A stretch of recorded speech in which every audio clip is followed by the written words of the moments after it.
Welcome. In front of me I have Samsung Galaxy S21 Plus and other Android smartphone, and today I'm going to show you how you can send messages from Android phone to your Samsung Galaxy S21 Plus. So at the first, we have to get on the both smartphones application name Smart Switch, right? It's the default application from the Samsung, so on the Samsung phone you will probably get it.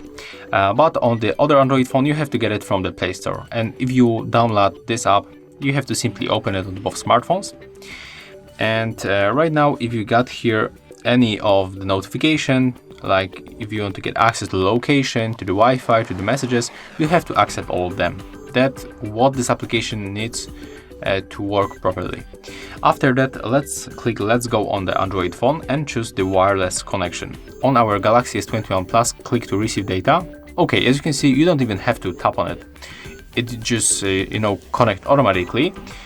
And right now we have to click accept. Right now they are pairing, so we have to wait. And right now we have to click right here to unselect all stuff, and then we have to only go for the messages right here.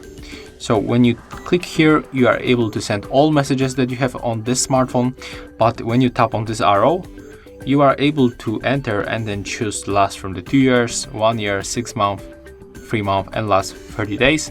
I will probably go for the last 30 days. And then we have to scroll down and click transfer. As you can see, it's finished. So right now we can click next, then tap done. As you can see, it's successful.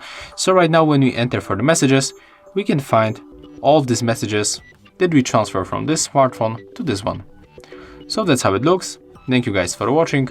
Leave thumbs ups, comments, and subscribe to our channel. See ya!